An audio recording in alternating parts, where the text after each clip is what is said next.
A integración do núcleo urbano na zona portuaria foi a principal premisa deste ambicioso proxecto que veu mudar por completo a fachada marítima de Porto do Son. A reforma realizouse en 3 zonas diferenciadas: o Miradoiro do Cruceiro, o Parque Central e o edificio de servizos náuticos co Miradoiro Montelouro. Esta obra, por tanto, supón a reorganización do lugar máis importante de Porto do Son,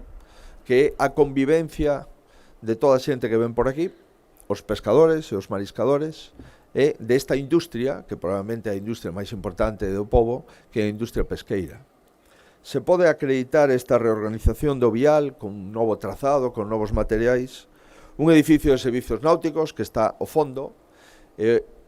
a grandeza dese edificio que non se ve, e non se ve porque está integrado, e deixa ver o mar, e deixa ver Montelouro, e se integra perfectamente dentro da volumetría da obra.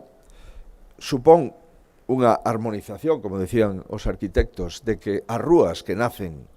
arriba persisten e siguen con normalidade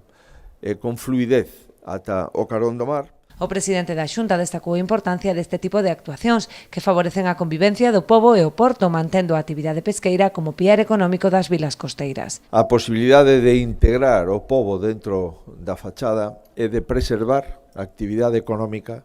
que hai sempre nun porto, porque Galicia é mariñeira, Galicia é mar, e, por tanto, un dos motores económicos de Galicia é e seguirá sendo o mar durante os próximos séculos, como foi